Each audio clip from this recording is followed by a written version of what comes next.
तो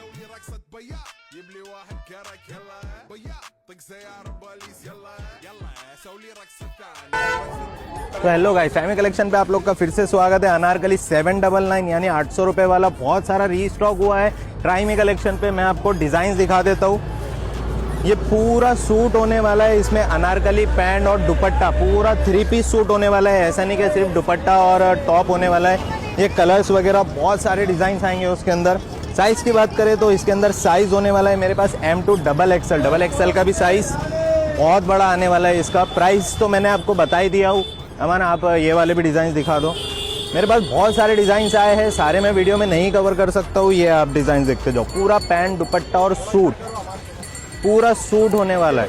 तो आपको आना कहाँ है? गुलमंडी मार्केट, गायत्री चाट भंडार के बाजू, ट्राई मी कलेक्शन। 2-4 डिज़ाइन ये देखो, पिंक में भी बहुत मस्त मस्त कलेक्शन आया है। बस जल्दी जल्दी आप ट्राई मी पर विजिट कर लो।